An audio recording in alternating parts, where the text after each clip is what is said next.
So ito po, kung mapapansin ninyo, nakapaling yung leeg. Para din siyang mayroong tawag dito, para din siyang may limber neck. So gagamutin natin to. Sayang naman kung pababaya lang natin. Kumakain naman siya, kaya tingin ko gagaling to.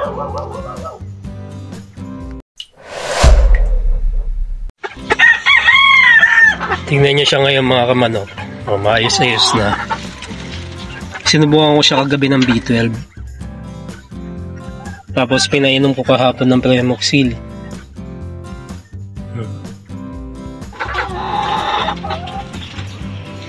Tawag dito, limber neck yung hindi ko rin naman masabing limber neck din yung naging karanasan nitong isang to.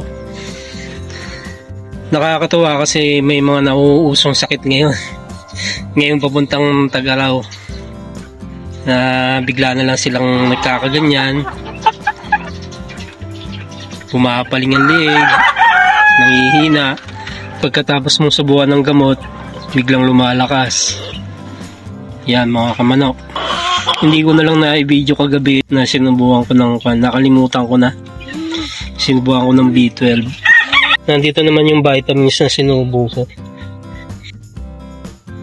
So ito mga kamanok yung B12 na sinubo ko kagabi. Yan yung nauusong sakit ngayon ng mga manok natin. Bigla na lang sila nanghihina, tapos isipin mo may limber neck sila, pero hindi naman. So kailangan natin mag-research kung ano yung sakit na yung mga manok. Yan ang nagiging uso ngayon na sakit ng mga manok natin ngayong papuntang Tag-Araw. So madali naman siyang gamutin mga kamanok. Hindi ko lang alam kung anong sakit. Kung na-experience ninyo mga kamanok yung sakit na yon, kung na-experience ng mga manok ninyo, hindi kayo sorry.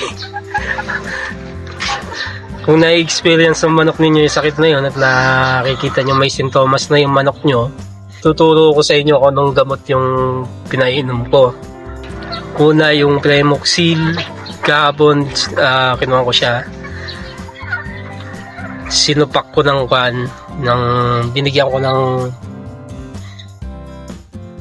yung Premoxil na mga kamanok, yung powder, yung hinahalo sa tubig,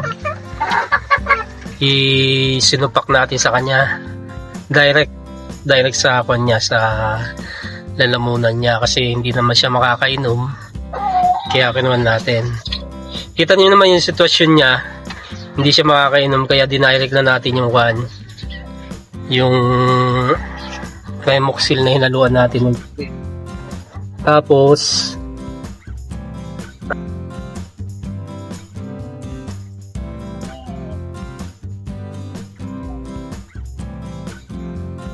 ito, tablet, hinigyan natin siya ng isa. Kahapon ng umaga yun mga kamanok Hindi ko na kasi naisip i-video sayang. Kahapon ng umaga. Bali, tatlong puno nitong syringe natin yung sinubo ko sa kanya. Tapos isang tableta nitong Premoxil tablet. Tapos kagabi yun sinubukan ko ng B12. So umayos naman na siya. Sinubukan ko lang mga kamanok na B12 imbis na Yakult at saka asin. Although mabisa rin naman yung Yakult at asin, kasi ginagawa yun ng mga kamanok natin na nakaka-experience ng limber neck sa mga manok nila. Pero tayo, ang ginawa natin noong nakaraang araw doon sa inahin natin, doon sa pulit natin, yung probiotics na nabili natin sa Lazada. Parang ganung proseso rin. Kumuha ko ng isang takip. Ito yon mga kamanok. Bali, isang takip dito. Isang takip nito mga kamanok. Tapos nilagyan ko ng konting asin. Tapos isinupak ko rin. Ganun din. Isinupak ko rin direct sa lalamunan kasi hindi naman nila maiinom. Kasi nga nakapaling yung paling yung leeg. Tapos kung napanood niyo yung video na yun nga dun sa paggagamot natin dun sa inahin, mabilis ang recovery. Mabisa rin to. Maganda rin kasi para mas mabilis ang kanya rito. Recovery. Kaya lang hindi ko na pinainom yung tandang natin ngayon. Itong ko natin start. Kasi tingin ko parang makukuha na siya sa B12 lang. Mga kamanok. Kaya yun. So ngayong maga patutukain muna natin siya tapos susubuan uli natin ng B12. Para dire-diretso na yung paggaling niya. Tapos mamayang gabi pag-uwi natin calcium lactate mga kamanok. So yun. So ngayon mga kamanok, pakikita ko sa inyo papuntang ko ay yung kan na, yung parang lalabas na yung sipon niya mga kamanok. Yan mga kamanok. Yan. Ganyan din yung nangyari doon sa isa eh. Yung pagkatapos niyang gumaling, sinipon siya tapos papuntang halak. So ngayong umaga pakakainin muna natin siya, and then mamaya hapon ko na to malakas na. Pakainin muna natin, subukan ng calcium. Yan mga kamanok. Pagka ganito yung mga ginagamot nating manok, kumakain pa, ibig sabihin yan mga kamanok, gagaling pa yan. Okay. Okay po. So, pagkatapos niyan, susubukan natin siya ng calcium. Tapos niyang kumain.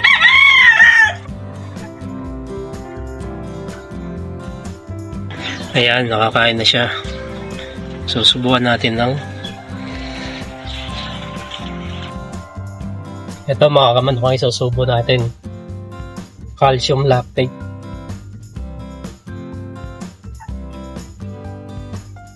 Yan mga kamanok. Calcium lactate.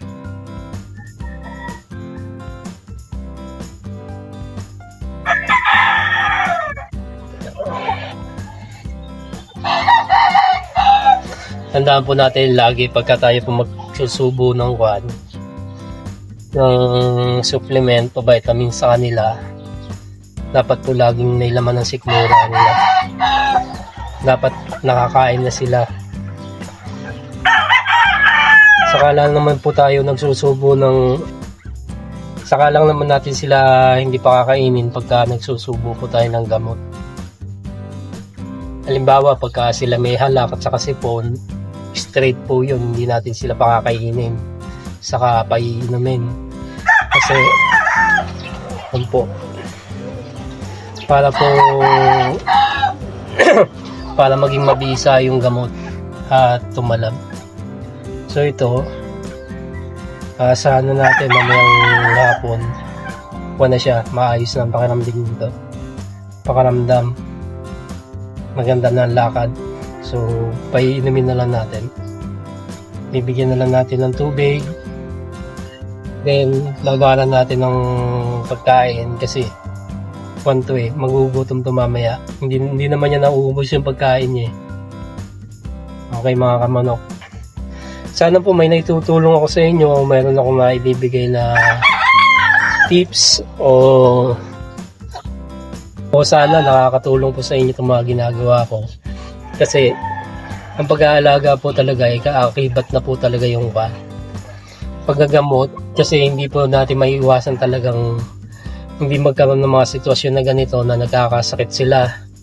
Kagaya nga po ng mga palagi kong sinasabi, kahit po kompleto sila sa supplement, sa probiotics, sa vitamins, kung pa rin po talagang dadapuan pa rin sila ng sakit kasi ang nga po dito, ang klima nga po dito sa Silang Cavite, malapit na sa Tagaytay, pabago-bago Pagaya nga po kanina madaling araw, napakalamig. Tapos sinamahan pa ho ng ambon. Tapos sa araw, biglang napakainit. So kahit nga po tayo, nakakaramdam ng sama ng pakiramdam kapag hindi po maayos ang klima ng panahon, kagaya po niyan. Sana po may natututunan kayo sa ginagawa po natin halos araw-araw. Pinakikita ko sa inyo na nagsusubo tayo ng gamot sa mga alaga natin.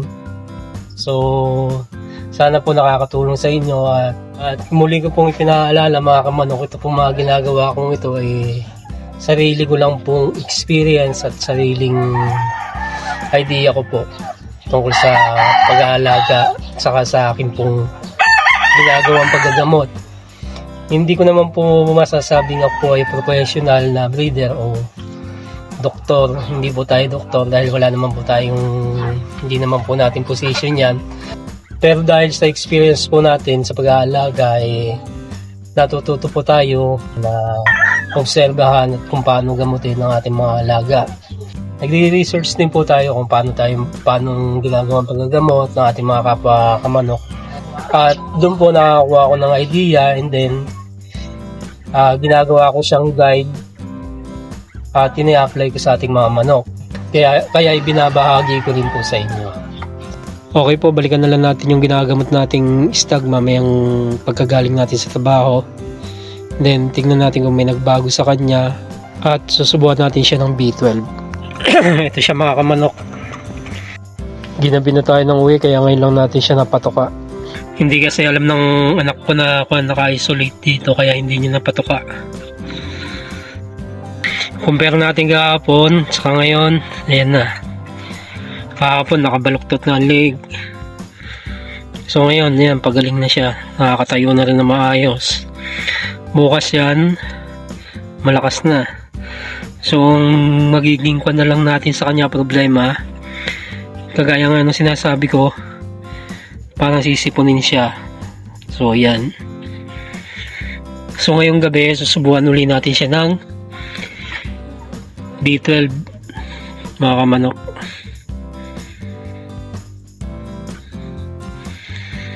Okay. Basta ganyan ang manok, gagaling yan basta kumakain. Porsigado siyang gumaling eh. Diba? Kaninang maga hindi niya nauubos yung patoka niya. So ngayon, parang mauubos niya.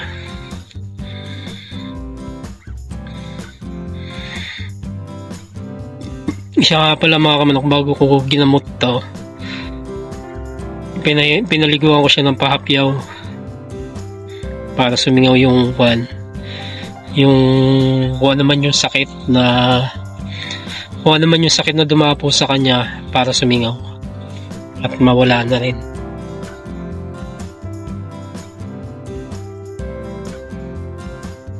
Pag nauubos niya to, subukan na natin siya ng B12. Laylay pa ang pakpak nito kahapon.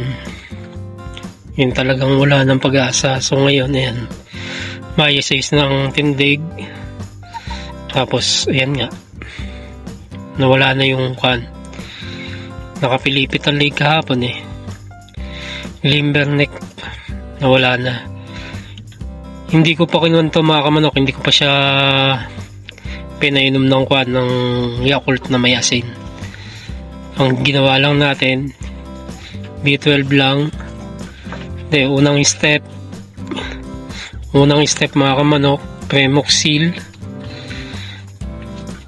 powder na inihalo natin sa tubig, tapos yung capsule. Yung hinalo natin sa tubig, ang ginawa natin, isinupak natin sa kanya gamit ang syringe saka isang capsule. So ayan, parang sipon na lang ang sa kanya. So ang kasunod nito, pag napainom natin ngayon ng B12 at lumakas, kasunod yan, Trisolac na painumin natin isang araw bukas. So dire-diretso na paggaling niya nun. Okay, tapos na siyang kumain, no? Subukan na natin ng B12. Kanina maga mga kamanok, itong sinubo ko, calcium lactate. Eh, sana naman bukas wala siyang sipon para sa halip na gamot, ito na lang isusubo natin.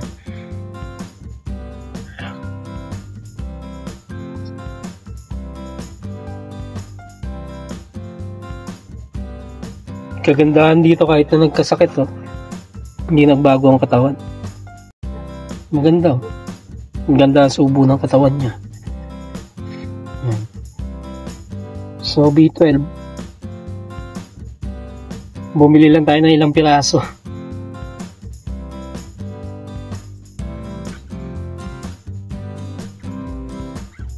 Ginagamit lang naman natin pang gamot ng mga kamanok, kaya ilang piraso lang ang binili ko. So sa inaharap, baka magpainom na tayo nito sa mga kan natin. Stag. So ayan, oh, sipon na lang, oh. Sana mawala itong sipon na ito bukas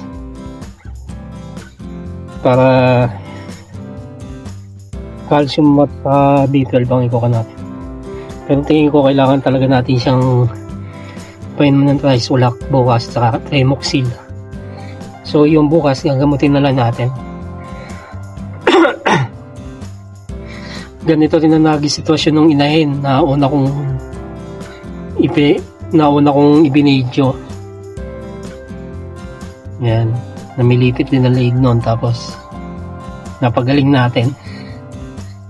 So yung mga kamanok yan, kita nyo naman. Nagagaling ko lang sa trabaho.